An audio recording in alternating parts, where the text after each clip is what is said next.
दोस्तों, कामयाबी की कहानी सिर्फ रईस इंसान की नहीं होती, बल्कि एक आम इंसान की भी अपनी सक्सेस स्टोरी होती है। तो आइए शुरू करते हैं सक्सेस स्टोरी विद इर्तिज़ाम महल।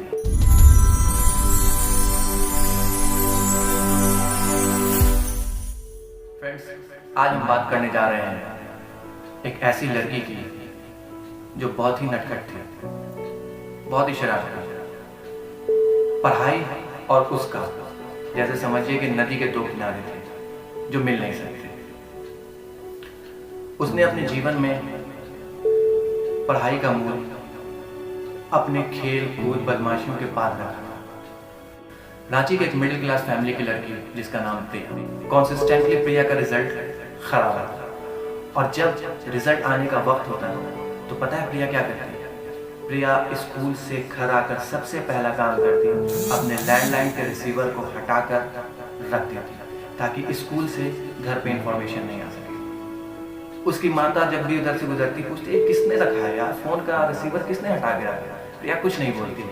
माता फिर रिसीवर को उठा के रख देती, प्रिया फिर रिसीवर को हटा के रख देती। यह सिलसिला चलता रहा। जब भी रिजल्ट का वक्त आता, प्रिया इसे दोहराती। प्रिया चाहती थी कि उसके माता पिता तक किसी तरीके से उसका रिजल्ट नहीं पहुंचे, और इसके लिए जो योजनाएं वो बना सकती थी बनाती, जैसा वो कर सकती थी, जितने हद तक बुराई कर सकती थी वो करती। खैर, वक्त बीतता रहा और प्रिया बड़ी होती गई। एक वक्त वो आया कि प्रिया 10th में पहुंची। एज पर हर प्रीवियस परफॉर्मेंस, प्रिया ने 10th में भी ये रिपीट किया। बहुत अच्छा नहीं कर सकी और 3rd डिवीजन से 10th पास किया। प्रिया खुश थी कि वो पास कर गया, मगर घर वाले दुखी थे। काश के प्रिया थोड़ा अच्छा रिजल्ट ले आती, थोड़ा अच्छा और नंबर ले आती। 12th आया, सेम एज पर previous record. Priya consistently 12th में भी प्रिया ने वही काम किया जो उसने 10th में किया था, जो उसने 8th में किया था, जो उसने 7th में किया था। 10th 12th का रिजल्ट कोई खास अच्छा नहीं है। प्रिया कोई भी कॉम्पिटिटिव एग्जाम लिख तो सकती नहीं थी।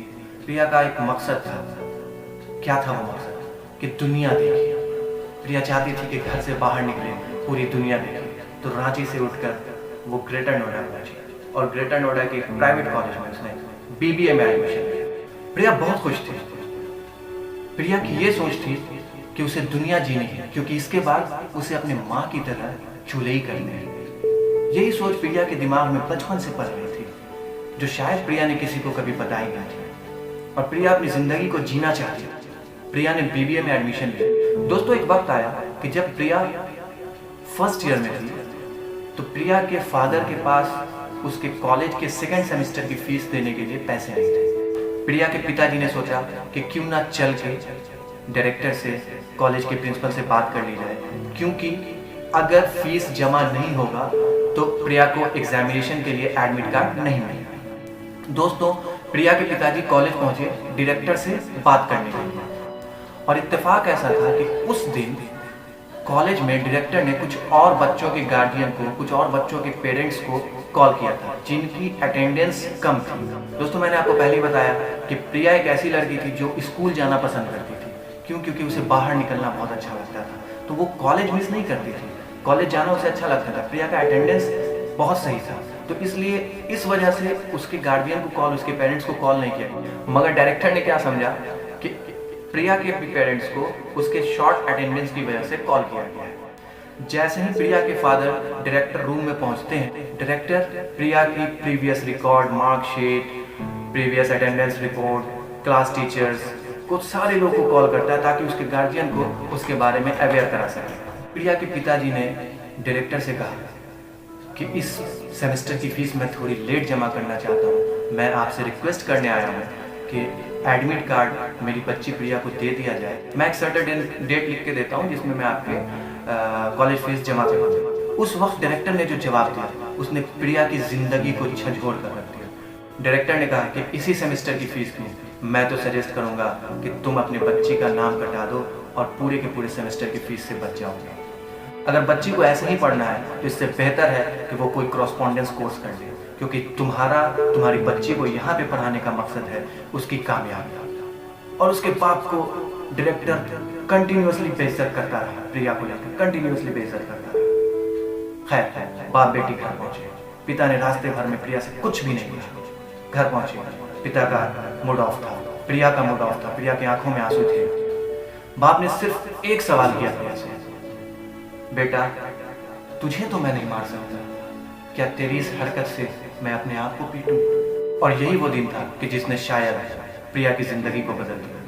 पहली बार प्रिया के सामने किसी ने प्रिया के पिताजी की बेइज्जती की थी। ये बात प्रिया के दिल को खोखला किए जा रही थी। प्रिया रोती रहती, उसे कुछ भी अच्छा नहीं लगता। उसने कॉलेज जाना बंद कर दिया। फिर प्रिया के पिताजी आए, कहा कि तुझे पछतावा है ना, तो तू इस पछतावे से उभर और मेरे लिए कुछ कर, मेरे लिए कुछ करके दिखा।